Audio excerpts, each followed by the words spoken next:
কি রে বন্ধু, কি অবস্থা তোর? এত মন খারাপ লাগে কেন?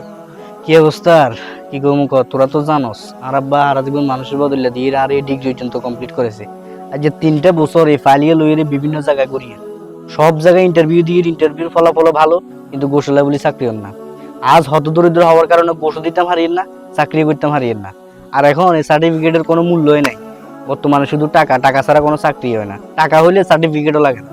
আচ্ছা, আসলে তো তুই তো আজকে অনেক বছর ধরে দেখি এর বিভিন্ন জায়গায় ঘুরে ঘুরি করার। আচ্ছা, এখন আজ যে কোম্পানিতে চাকরি করি এই জন্য কিন্তু নতুন একটা চাকরির অফার আছে, বুঝছিস নি? খুব অল্প খরচে তুই জেনে চাকরিতে জয়েন করতে পারবি। আসলে কি কোস বন্ধু? তাহলে তো বিষয়টা আর বুঝে জানাতে হইব, এখনই ফোন দিয়ে।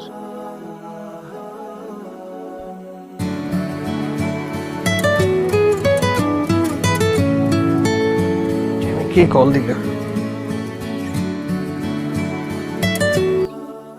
হ্যালো বাবা, কি কল দিছো কিনলে?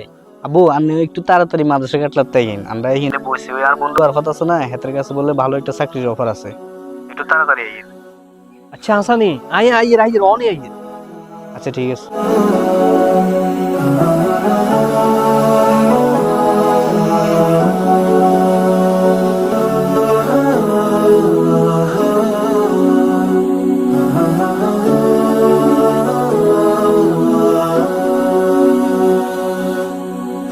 এখন আমি এটা ট্যাক্সি হলো হাতে তো আজকে অনেক বছর চাকরি লে ঘুরের অনুমানে তো চাকরি হন না। এখন আমরা কোম্পানিতে নতুন একটা চাকরির অফার আছে, খুব অল্প খরচে আনে হাতে চাকরি মানে লো দিতে পারবেন।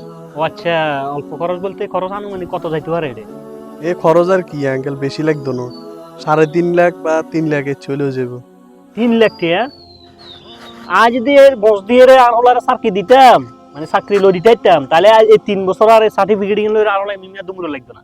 3 বছর আগে আমি বস দিয়ে আর হতে চাকরি লই দিতাম। যেদিন আর হতে সার্টিফিকেটের দাম থাকবো, ঘোষমুক্ত বাংলাদেশ হইব, ঘোষমুক্ত চাকরি হইব, এদিন আর হতে চাকরি করবো। এর আগে কোনোদিনও আমি ঘোষ 1 টাকা ঘুষ দিয়ে আর হতে চাকরি লই দিতাম না। কয়জনে এত বছর কর্ম করে কাজ করে খাওয়াইছি, পড়ালেখা করাইছি, এখন আর কর্ম করে আর উঠে খাওয়াম। আর তুমি কি জানো, যে ব্যক্তি ঘোষ খায়, ঘোষের সাথে সম্পৃক্ত থাকে, ওই ব্যক্তির সবকিছু বিধা যায়, তার পোশাক, খাওয়া দাওয়া সবকিছু হারাম হয়ে যায়। তো অতএব আমার ছেলেকে আমি ঘোষের সাথে কোনো কিছুতে আমি সম্পৃক্ত করব না, এটা হলো আমার সাপ কথা।